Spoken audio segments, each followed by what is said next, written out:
যে নারীদেরকে আগে কীর্তন শোনাও, মায়েদেরকে আগে কীর্তন শোনাও, সেটা একটা কর্মকর্তা লিখেছে গানে।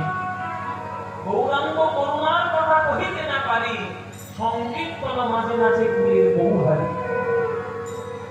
সংকীর্তন মাঝে নাচে কুলের বৌহারি।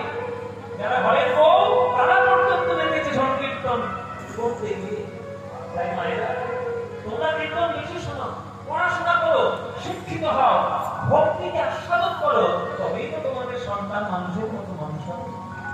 গৌরাঙ্গ করুণা